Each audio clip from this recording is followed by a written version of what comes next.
안녕하세요. 결혼한 지 이제 6개월이 다 되어가는 새댁입니다. 누구보다 행복해야 할 신혼생활에 시어머니가 끼어들기 시작하면서 한동안 아주 난리도 아니었어요. 제가 남편하고 결혼한 거지 남편 어머니하고 결혼한 게 아니잖아요. 그래도 지금은 특단의 조치 후 예전보다는 훨씬 더 잘 지내게 되었습니다.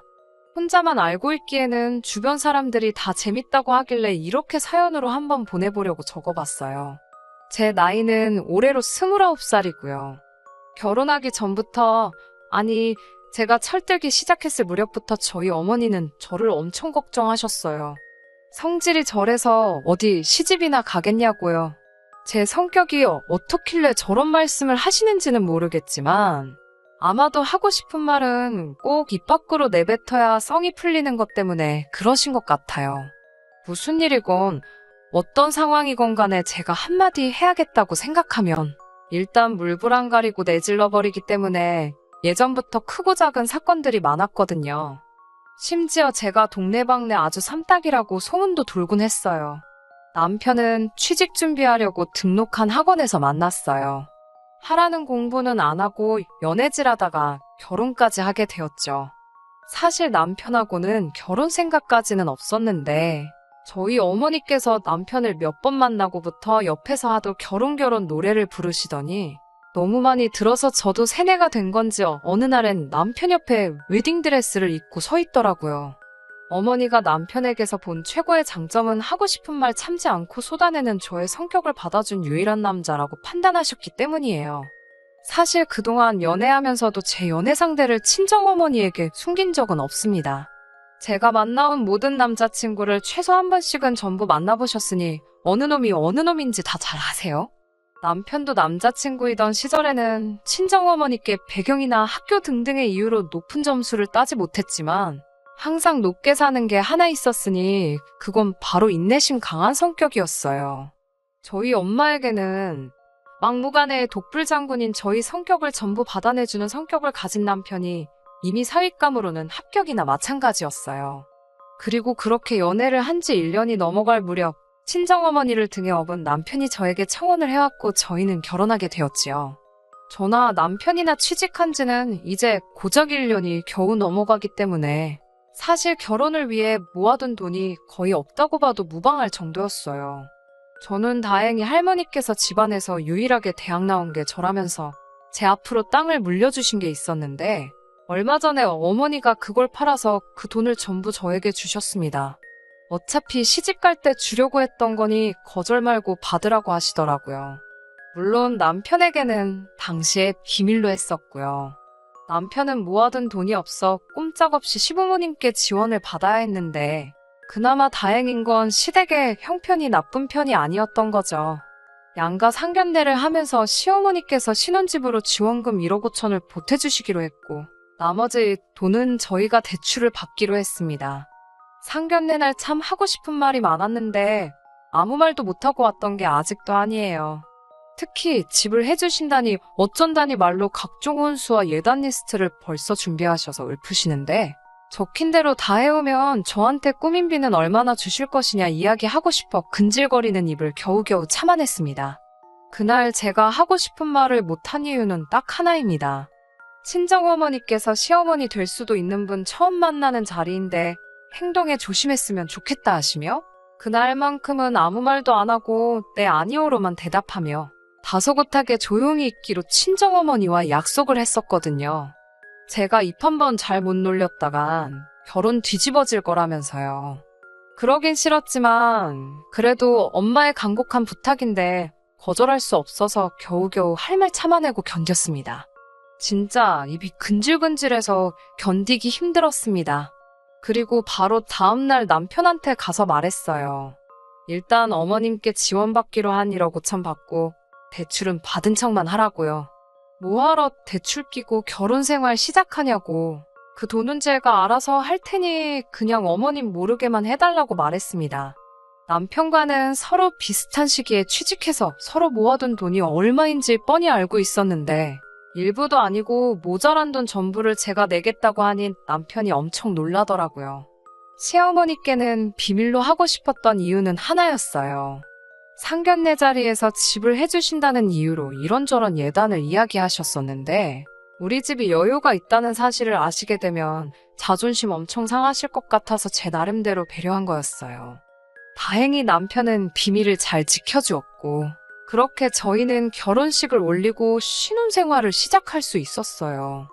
신혼여행을 다녀온 후에 곧장 시어머니로부터 연락을 한 통 받게 되었습니다. 살림 차려놓은 거 보고 싶다고 집들이는 언제 하냐고 물어보시더라고요. 쇳불도 당김에 빼랬다고 번거롭지만 어차피 해야 될 거 곧바로 날을 잡았습니다. 그리고 나서 시어머니한테서 장문의 문자를 받게 되는데요.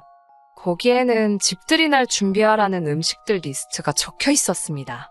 며느리 요리 솜씨가 어떤가 보고 싶으니 적힌 음식을 손수 준비하라고 하시더라고요.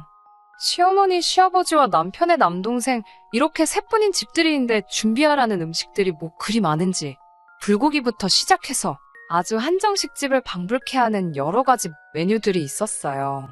제일 어이없던 건 밑반찬까지 전부 적어주셨다는 거예요. 집들이 날까지 일주일 정도 시간이 있으니 밑반찬 같은 건 미리미리 해놓아도 문제가 없다고 저를 위한 배려까지 해주셨네요. 집들이 당일날 상에 차려진 걸 보고 지은 시어머니 표정이 아직도 기억이 나네요. 왜냐하면 준비하라는 음식은 하나도 준비 안 했거든요. 그냥 집 근처 배달 전문점에서 보쌈이랑 아구찜 같은 거 시켜다가 상을 차려냈어요. 어머님이 왜 차리라는 음식은 안 차리고 배달을 시켰느냐 물으시기에 번거롭게 그걸 언제 다 준비하냐고. 그리고 저 요리도 잘 못한다고.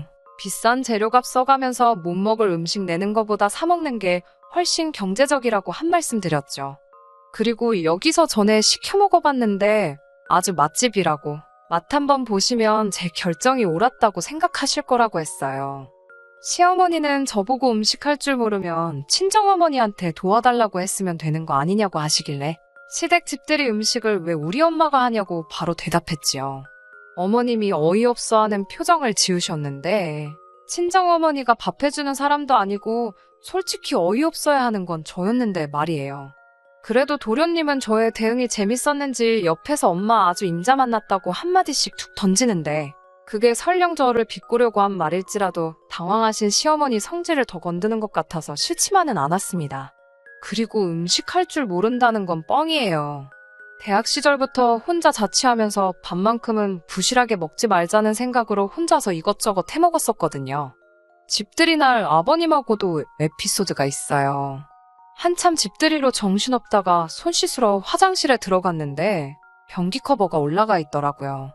저는 곧장 나와서 화장실 마지막에 쓰신 분이 누구냐고 물었는데 아버님이었어요.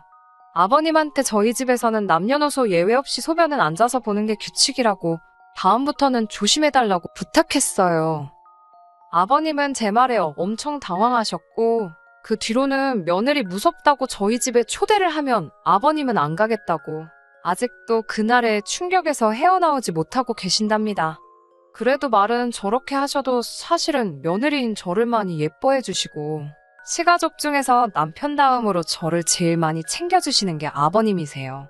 뒤끝도 없으시고 남편이 제 성격을 받아주는 인내심이 어디서 왔는지 딱 알겠더라고요. 아무튼 그렇게 집들이도 끝났는데 아무래도 그날 있었던 사건 때문에 그런가 시어머니가 저의 길을 꺾으려고 아주 벼르고 계신다는 게 느껴졌습니다. 처음 저희 집에 원정은 그날에 저에게 속수무책으로 당하셨으니 이번엔 저랑 남편을 홈그라운드인 시댁으로 초대를 해주시더라고요.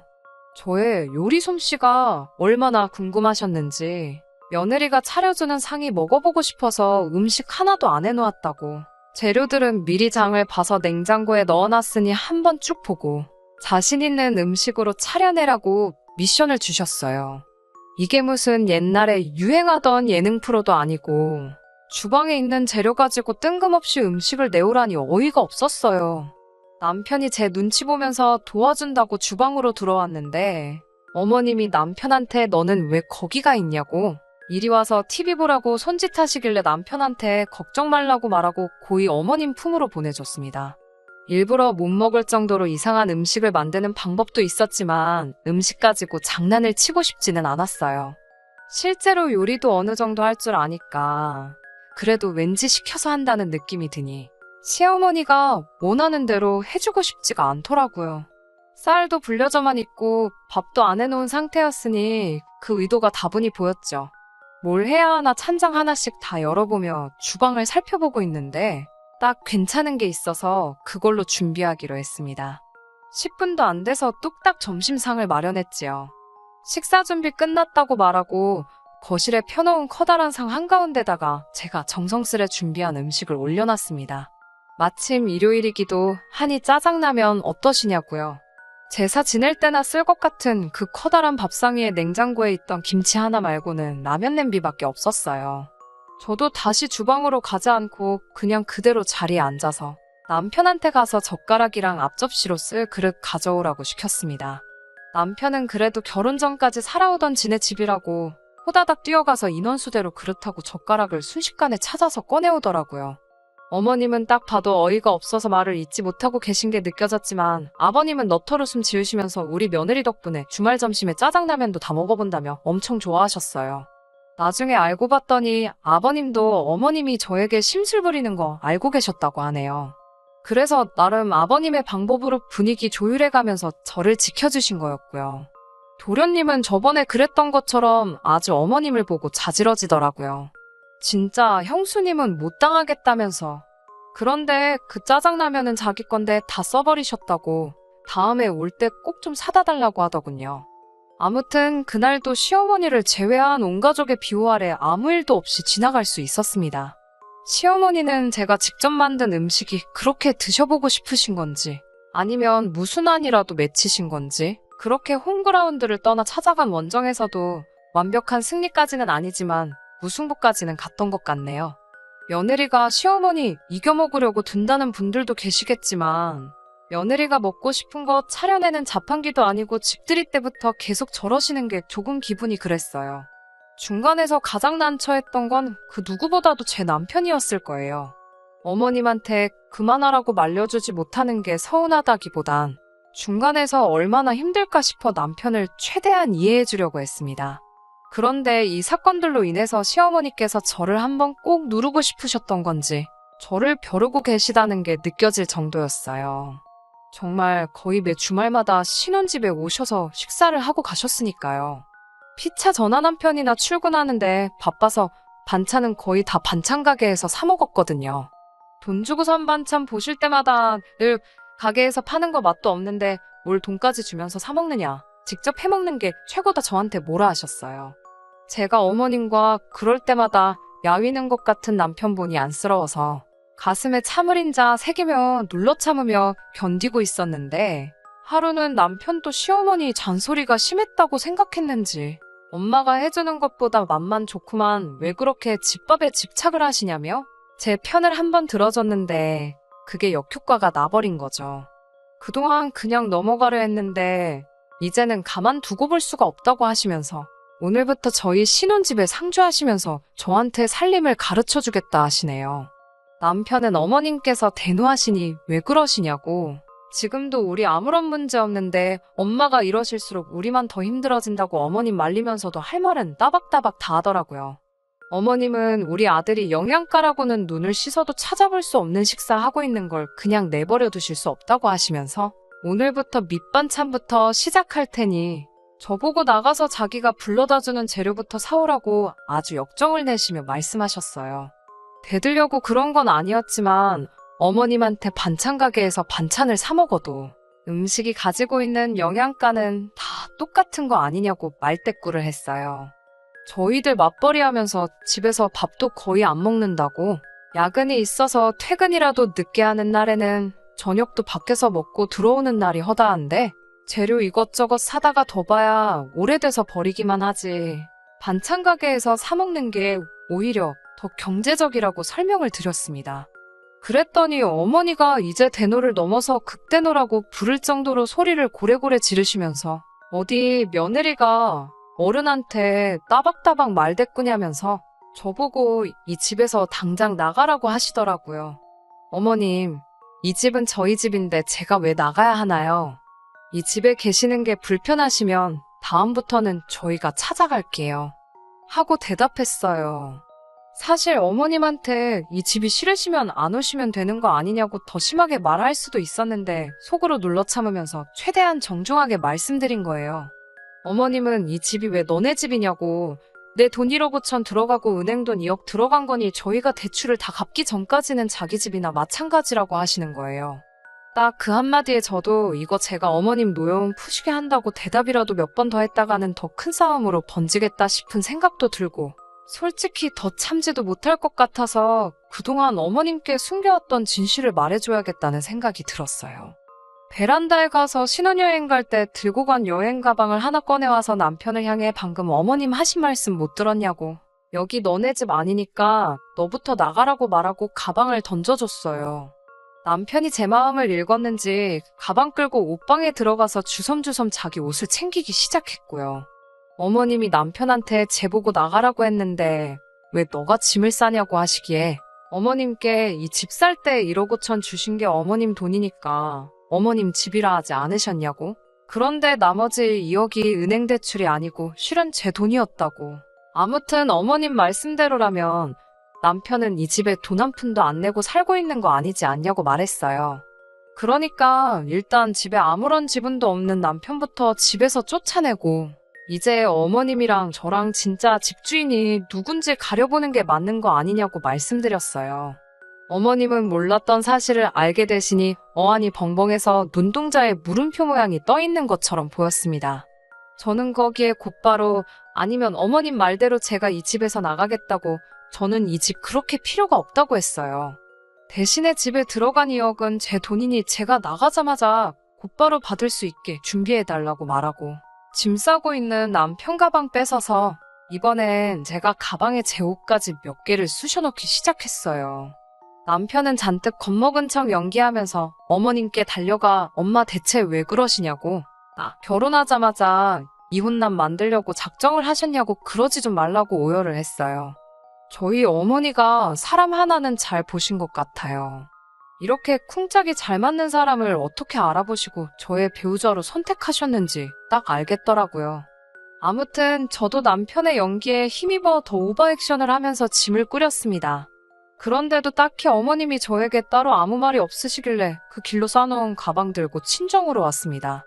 친정어머니가 걱정하셨지만 아무것도 아니니 걱정 말라고, 그리고 이게 아무 일이 돼버리면 그때는 그냥 이혼해야 하는 거지 않겠냐 하니, 직감적으로 제가 뭔 짓을 저지르고 온 건지 깨닫고 너는 왜 그 성질머리를 못 고치냐고 한마디 하시더라고요.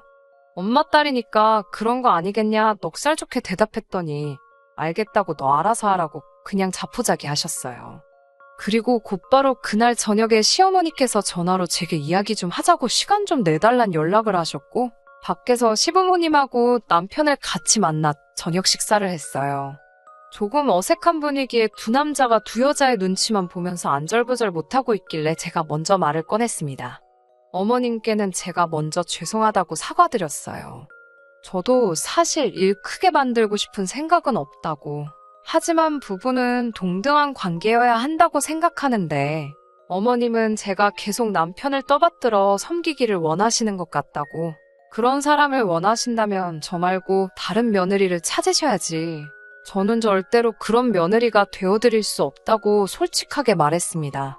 어머님이 저희 부부를 동등한 사람으로서 봐주셔야 저도 그만큼 남편한테 잘할 것이고, 저도 남편과 똑같은 한 사람의 자식으로 생각해 주셔야만이 저도 똑같이 어머님을 우리 친정어머니한테 하듯 정성과 진심을 다해 모실 수 있다고 말씀드렸어요. 어머님은 제 이야기를 들으시고 한참 동안 아무 말이 없으시다가 결국 저에게 미안하다고 사과하셨어요. 부모 마음이 다 똑같지 않겠냐면서 여태 내 품에 끼고 살다가 장가보낸 아들을 향한 걱정에 애먼 사람만 들들 볶은 것 같다고, 제가 한 말이 무슨 말인지도 다 알고 있다고 하시며 앞으로는 저희들을 지켜주는 든든한 시어머니가 돼주시겠다고 이야기하셨어요. 원래 제가 마음이 여린 타입은 아닌데 어머님의 진심 어린 사과를 들으니까 갑자기 눈물이 뚝뚝 나더라고요. 분위기가 이상해지니까 아버님께서 지난 일은 잊고 다시 새로 시작해보자 하시며 상황을 정리해 주셨고, 그렇게 화기애애하게 외식하고 다시 저는 남편과 우리 집으로 돌아왔습니다. 얼마 전에 시부모님 초대해서 이번에야말로 어머님이 그렇게 원하던 제 손으로 직접 한 음식을 대접해드렸어요. 집들이 때 불러주신 리스트랑 비교해보면 메인 메뉴 하나, 찌개 하나로 간소한 상이었지만 참 좋아하셨습니다. 어머님께서 이렇게 음식을 잘하는데 그동안 우리 아들 왜 밖에서 산 음식만 먹였냐고 가끔씩은 집밥도 해주고 그래라 하시는데 남편이 겁을 잔뜩 먹어서 어머니는 또 왜 그러시냐고 중간에 말을 자르는데 저도 어머님 뜯어말리려는 남편 말 자르고 알겠다고 가끔씩 저도 시간 내서 남편한테 맛있는 집밥 해주겠다고 약속드렸어요. 대신 그날은 남편이 집 대청소를 하게 될 거라고도 말씀드렸고요. 화장실 가시는 아버님하고 눈이 마주쳤는데 저보고 다 알고 있다고 그렇게 감시 안 해도 된다면 넉살 좋게 받아쳐 주셨습니다. 결혼 초반에는 우여곡절이 많았지만 남편에게 그 선한 성품을 물려주신 분들인데 아마 제가 나서지 않았어도 시간이 지났으면 언제든 풀렸을 일이겠죠? 신혼 6개월 차인 지금처럼 앞으로도 계속 우리 식구들 행복하게 잘 지냈으면 좋겠습니다. 끝까지 들어주셔서 감사합니다. 오늘의 사연은 여기까지입니다. 구독과 좋아요, 알람 설정 부탁드리고 더 좋은 사연으로 다시 찾아뵙겠습니다. 감사합니다.